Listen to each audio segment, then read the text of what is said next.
Right, welcome to Senior to Scratch. I'm here with our club champion, our reigning club champion, Dave Schultz. Hi, Dave. First, a huge thanks for being on the program. No problem, Paul. It sounds like you've got an interesting challenge ahead of you, so it's interesting to be part of that. Yeah. Yeah, awesome. Thank you. Well, I've been wanting to do this interview since I heard of your astonishing win at the club championships this past summer at 67 years young. That's very impressive. And for the listeners, this is really one of the highest talent level clubs in the city and in the province. I did Google you. That's a thing. And there's not much information. However, I did find out that you were inducted into the Alberta Sports Hall of Fame 11 years ago. So a very belated congratulations. No, thank you. I mean, that's certainly very gratifying to be in the Hall of Fame with some of the icons of the game in this province. It's pretty humbling, and joining our Countryhill's clubmate Marilyn O'Connor in the hall is quite an honor. Yeah. Oh yeah, we're very fortunate to have you two representing the golf club and being in that Sports Hall of Fame. It's very, it must be an honor for sure. Yeah. Yeah. So I guess you probably got so you got inducted after you won the Canadian senior men's championship. Is that around that's right same timing? Yeah. Right around that time. Yeah. Oh, right on. And after that, did you end up playing in another international tournament as being a representative for Canada? Yeah. I mean, winning the Canadian senior got me in an exemption into the U.S. senior. So I played that a couple times. I played the Australian senior a couple times. Almost won the Australian, finished second 1 year. But Wow. Yeah, I did not know that. That's and awesome. then I played a lot of British senior amateurs in the last 10 years, and that's been so much fun to get over there and play golf. Right on. Well, how do you qualify for those tournaments? Is it are you granted exemptions or do you actually have to qualify for it? For the British and Australian, it's kind of exemptions. I mean, it's being the Commonwealth, we're able to get in there if you've got a low enough index. The U.S. is very tough. I mean, you've they have I don't know how many qualifiers around the country. As I said, the first one they did give an exemption to the Canadian Championship champion, but a few years later, I did go down to Phoenix and tried to qualify, and the qualifying's tough because you got about 75 guys for three spots, and I managed to do it that time. So I played in Wow. the two. Yeah. That's impressive. I did interview Scott Fawcett late last year. He's the founder of the Decade Golf Program, and he tried to Right. qualify. I think yeah, I mean, he just missed out on qualifying for that Senior Open, but it must be one of the toughest toughest tournaments to qualify for. Oh, it is. I mean, it's tough. It's pretty much a lottery. I mean, it's a 1 day thing. At least half of the guys are really good, and who's going to get lucky that day? Yeah. Right. Awesome. Well, I've been a member, as we were talking before I hit record, I've been a member for almost 14 years, and unfortunately, I haven't had the privilege of playing with you yet. Hopefully, it'll come in the near future. But Oh, I'm sure we can do yeah, that this year. Sure. yeah, I definitely hope to sponge off of some of your behaviors just watching you. I see your name plastered on plaques all around our walls for the club championships. So how many decades have you been club champion for now?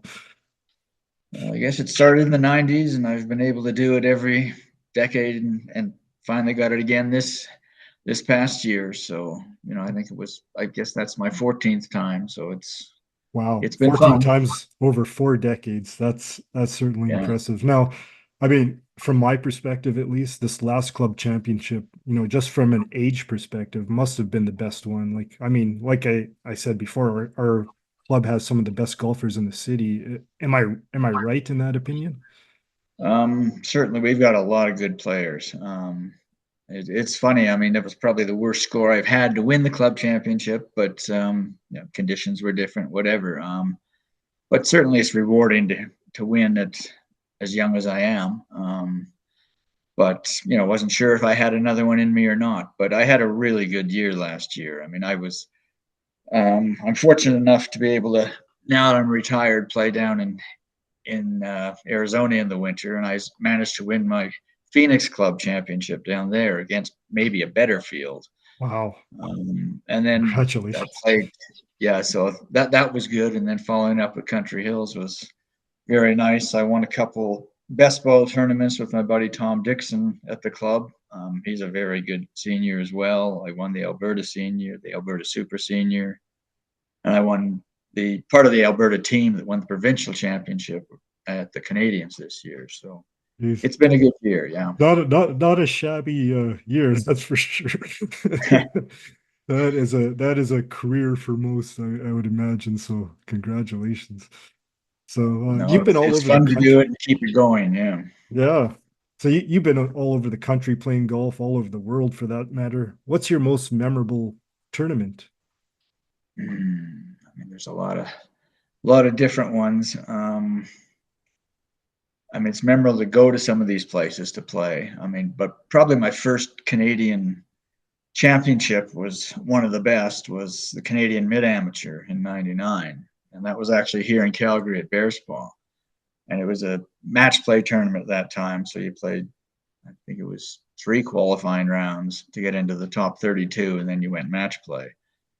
And I was able to get my way all to the final, and had my brother caddying, and that was the year of Jean Van de Velde in the British Open. 99, And right? I came to the last hole. I was one up, and just hit it in the right edge of the fairway, just like my opponent, and he hit his shot into the water.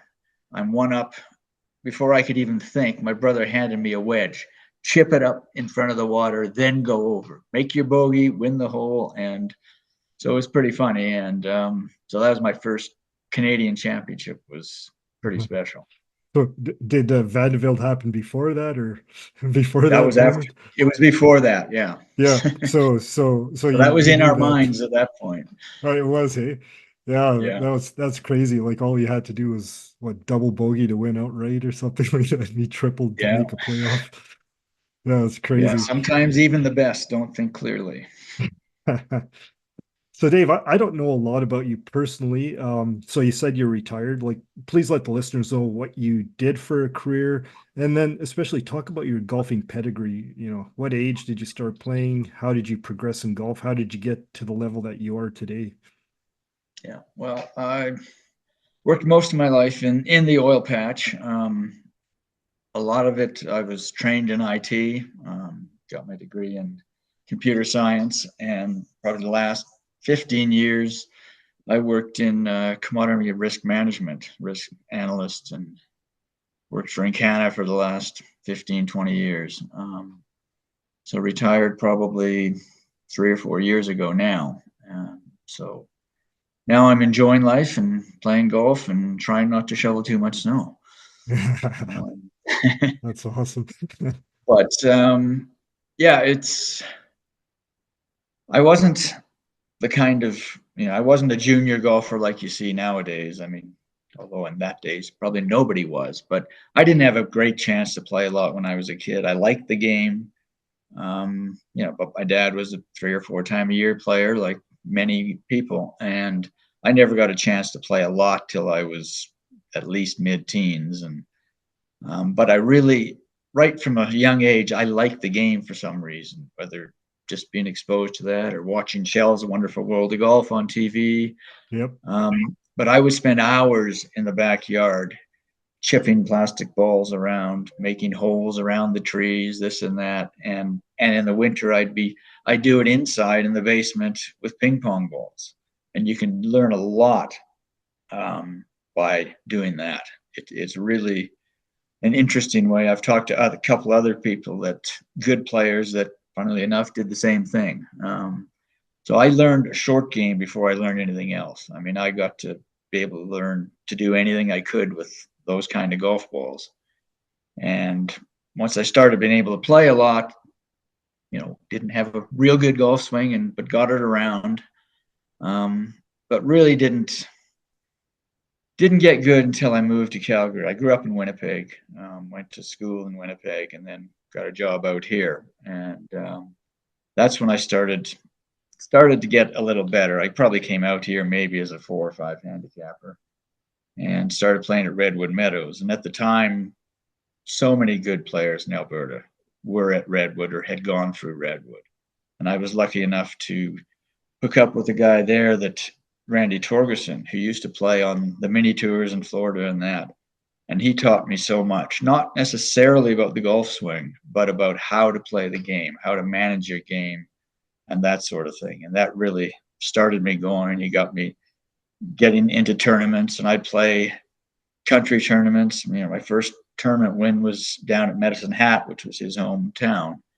And that's important, is going and playing, just getting out and playing tournaments and learning to win. Winning at any level is so important. And winning when you're expected to win is even harder. But it's getting out there and playing the tournaments. And once I got hooked into tournaments, it didn't stop after that. I'm a competitive person, and that's what makes golf fun for me.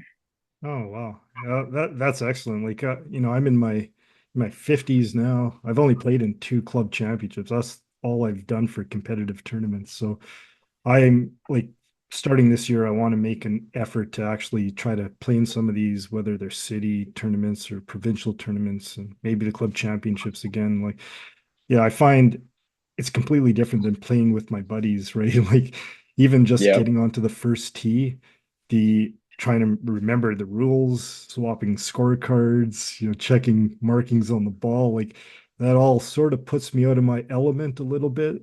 And this is one of the questions I wanted to ask you, but like how do you, I mean, you're probably a seasoned veteran at this and it doesn't bother you anymore, but how did you go about trying to change your mentality for tournaments?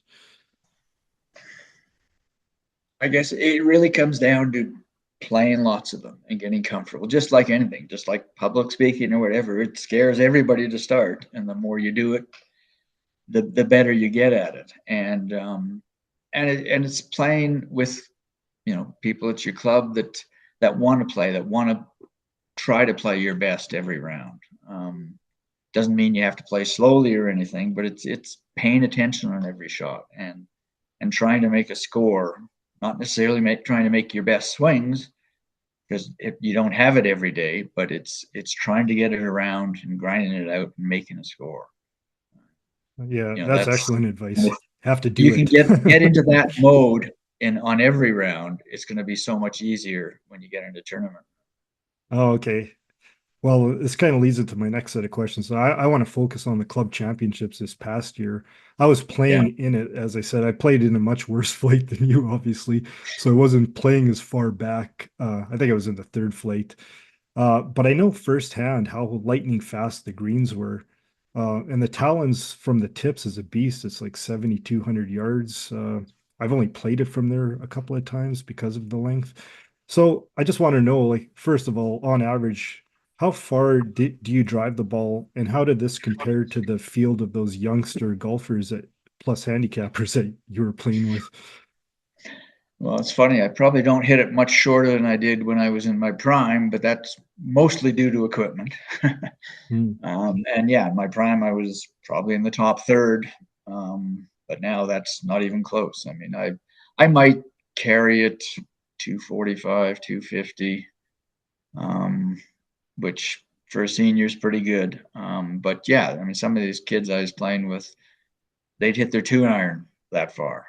Um, Hmm. but it's I certainly still hit it long enough to play a golf course like that. 7,200 in Calgary isn't all that long. The ball goes a long way up here. If you hit it straight, I guess. But hitting it straight's kind of important. Yeah, you, that to me is part of what's gone well the last few years. I've gotten better and better at hitting fairways, and a bad day for me now is hitting maybe 11 fairways, and you've got to do that. But yeah, the challenge isn't that overwhelming for me. I feel I'm just as good with a 6 iron as some of these guys are with a 9 iron or wedge. And I'm just going to play the golf course and make my pars. Sometimes it's easier to play a hard golf course because I'm trying to make a par in every hole. And if it gets too easy, then I know you got to make birdies and you get frustrated. You hit a bunch of good shots, you don't make a putt. That's the way it goes. But the Talons is probably where I won the tournament this year because I shot 72.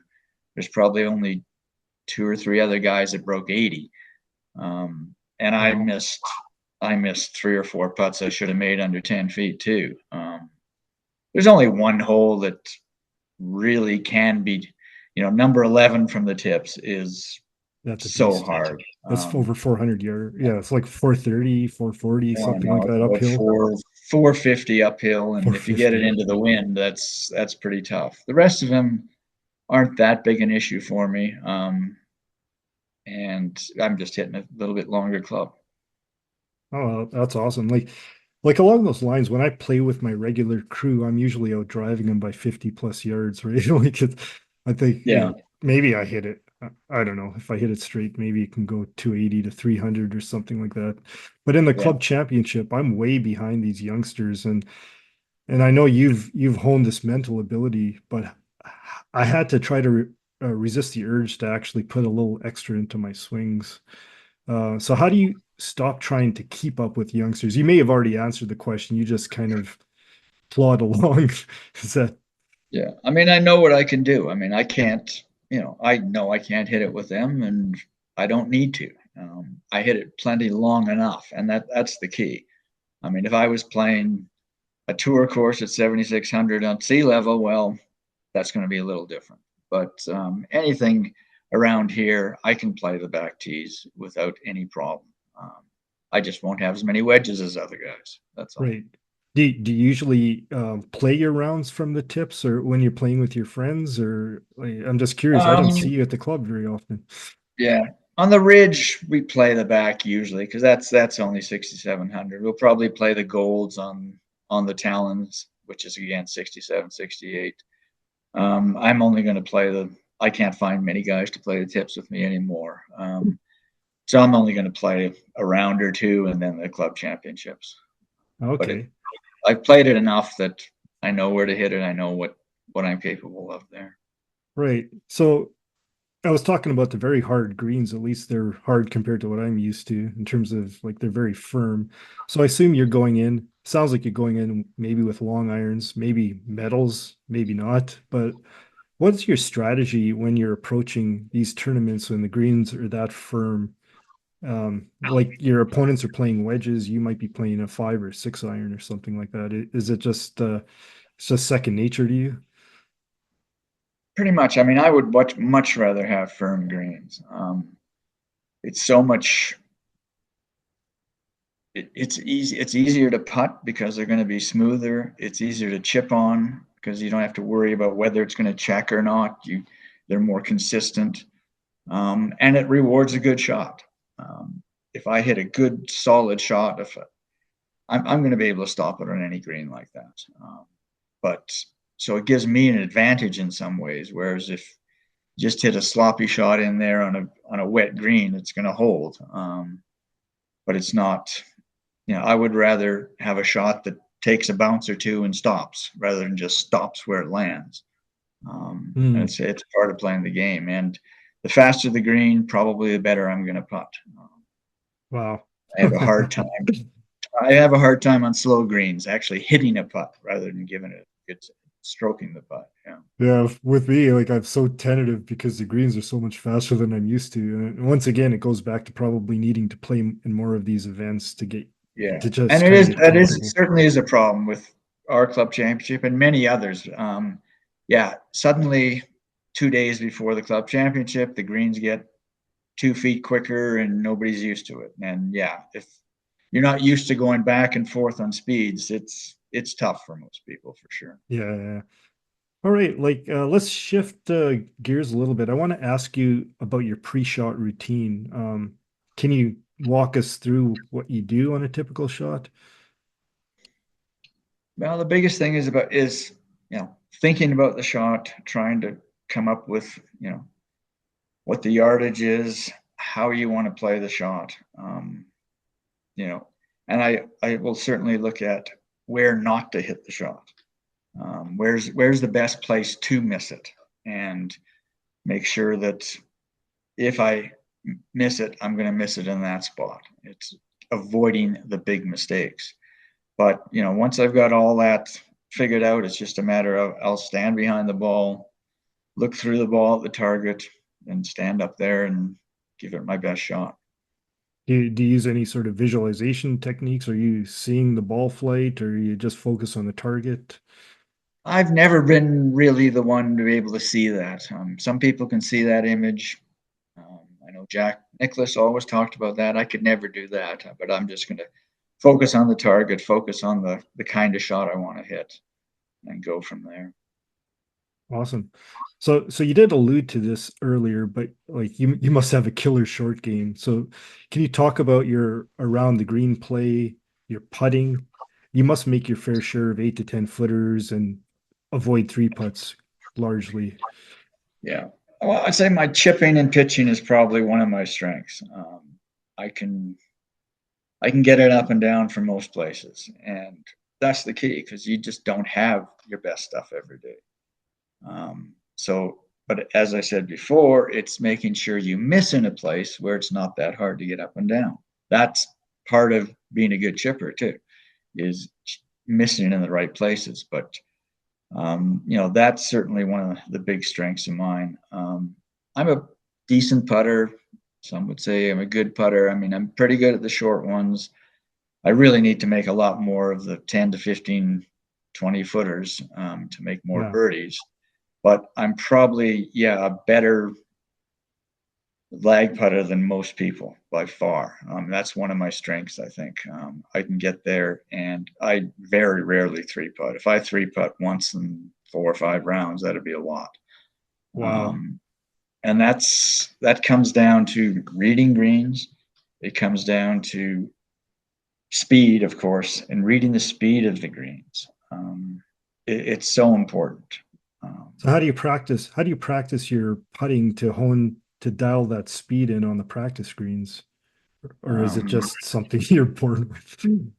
well, you're not necessarily born with it. It certainly experiences a lot of it being on the golf course or practice. I mean, I don't practice it a lot myself, but if you want to do that, and you need to do that to get better at it, is you got to hit a lot of 30, 50 footers. I mean, practicing putting to me is you've got to hit a lot of short putts, 3, 4, 5 footers. Go there and make 20 in a row.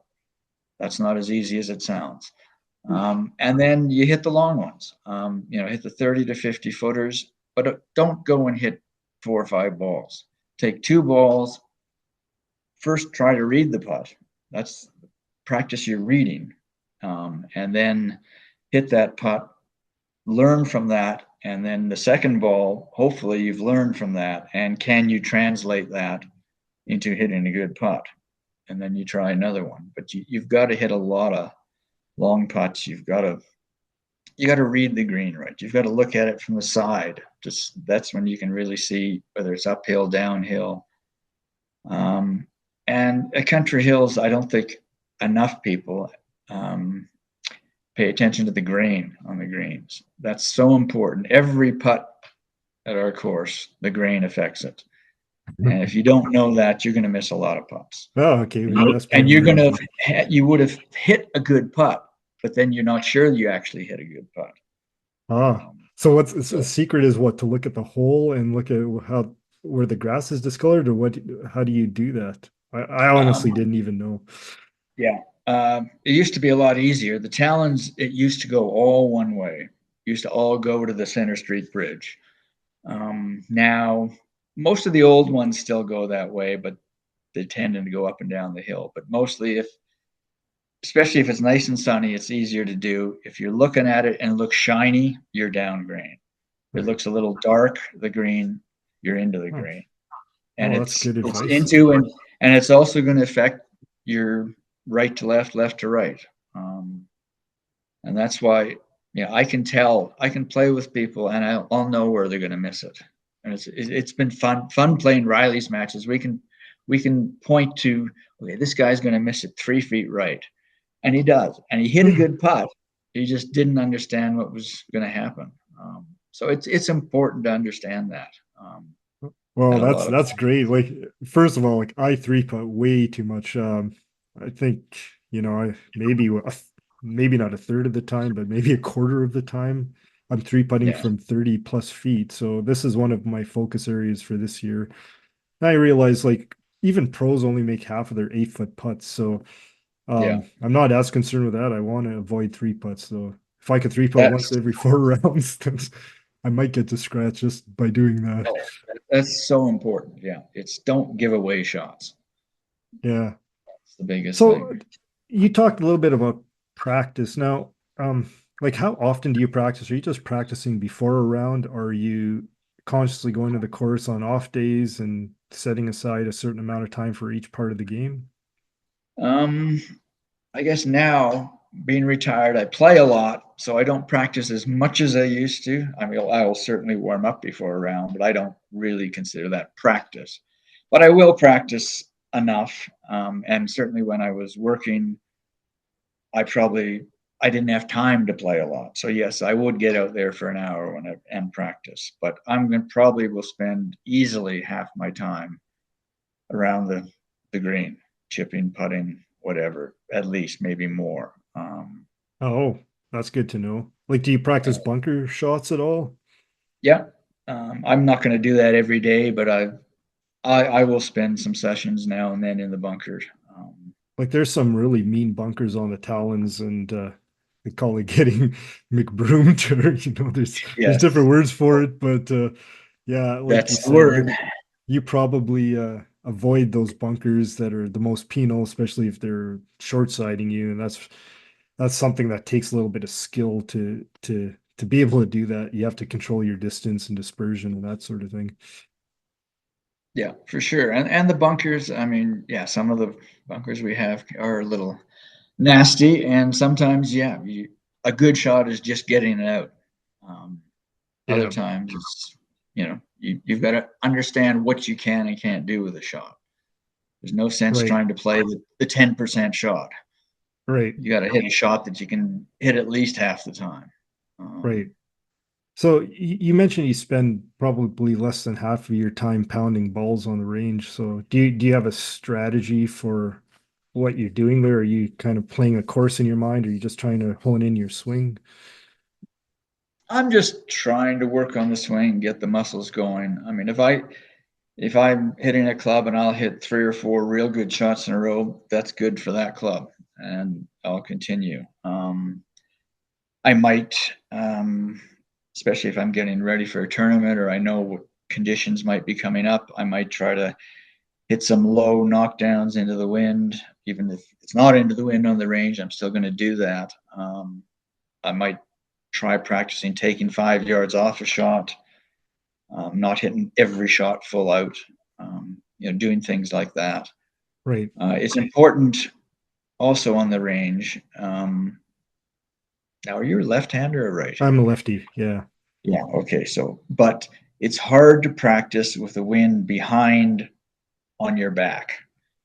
So for you, if it's coming from the northwest, that's a very hard wind to practice in. Like if I've got it coming downwind off the left, I'm going to avoid practicing. It's not going to do anything good for my Right. swing, and it's Yeah. the opposite for you. It's just not going to help.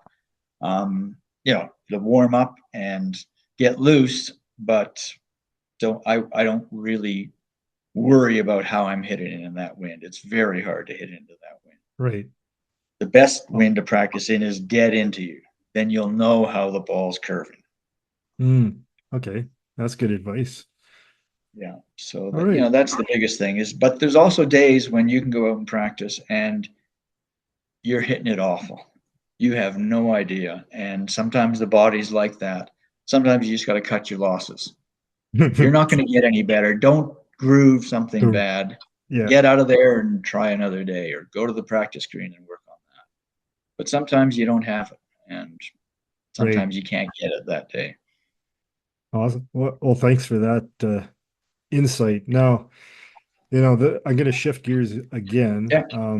So And you spoke about the body. Sometimes the body doesn't work. So obviously you're in your 60s, I'm in my 50s. Muscles, joints, backs, hips, they all get sore, get strained. What do you do for strength and flexibility, mobility type training?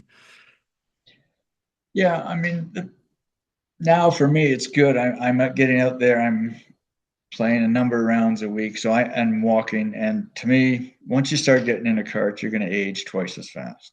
So you got to keep walking. That's number one. Um, but I don't do a lot of workouts, but I will. I'll do dumbbell work, arms, shoulders, core. I'll do squats, things like that. A little bit of stretching. I don't overdo it, but I make sure I'm doing something all the time. If I'm not playing, I'm making sure I get out for a walk or get on the treadmill or whatever. It's just constantly being in motion and trying to keep some strength in the arms, the shoulders, and the core for sure. Oh, okay. So you're not a gym rat by any means. Not really. I mean, not at Okay. this point in my life, no. Okay. So my wife wanted me to ask you this next question. It's about nutrition. So are you doing anything special with your diet? Are you avoiding things like gluten, dairy, alcohol, anything special there? Well, I'm probably going to disappoint her, but nothing too special. No, I mean, but everything in moderation, kind of thing. I eat what I like, but I don't eat a lot of fast food, things like that. I enjoy it, but I don't eat a lot of it. Yes, I'll have a drink, I'll have a beer, a cocktail, whatever, but I'm not doing that on the golf course. I never drink on the golf course. Oh, really? It doesn't work for me. Some people have to, and that to me that's a crutch, and that's almost like cheating if you Yeah. need to for your nerves. But the other thing I've done, and a few years ago, I was starting to get pretty stiff getting up in the morning. The joints were a little wonky and just wouldn't move very good. And I started taking collagen supplements, and that has really helped my joints. That's Collagen, done. eh? Yeah, I that's been started really that good for me. like a powder that I take every Yeah, once in a while, but yeah, that's good to know. yeah. I mean, Collagen. it's something I started, and I'm taking every day. It takes a month or two of taking it to really see the effects of it. Um, Right. but I wouldn't have believed it. But yeah, I mean, my knees and things like that are way better. Not that they were bad, but just old age, a Yeah. little stiff. But now it's really helped for sure. Oh, maybe you can share the brand that you use. I would be interested in that Yeah, if you no, figure that out. what is it? It's the collagen peptides. What's the name of it? It'll come to me here. All right. But No, yeah, and vitamin D, I certainly take. That's something we all need to take for yep. sure. Yeah, Um, especially up here. yeah, no kidding. But it's vital proteins. It's something I think Costco has it, Oh, Amazon okay. has it. Vital proteins, um, collagen, collagen peptides. Yeah, Okay. I'll find that for sure. yeah. So I have it. You'd have it in coffee or hot chocolate or something like that. Okay. No, that's excellent. I've been reading on that. I don't think I've been taking the best stuff, but I know Costco will sell some good quality uh supplements. Yeah, Right on. Um, well, you know what? I've taken a lot of your time, and I have to thank you so much for being a guest on this program. And I really hope that I can have a chance to play with you at some point in this coming year. I know the yeah, listeners are going to soak up this content for sure and make strides towards becoming better golfers. So thanks a lot for your time, Dave. yeah. No problem. Look me up this year, and we'll definitely play. Right on. Well, thanks a lot, and we'll see you for sure this year on the course. Okay, sounds good. Good luck. Thank you. Bye.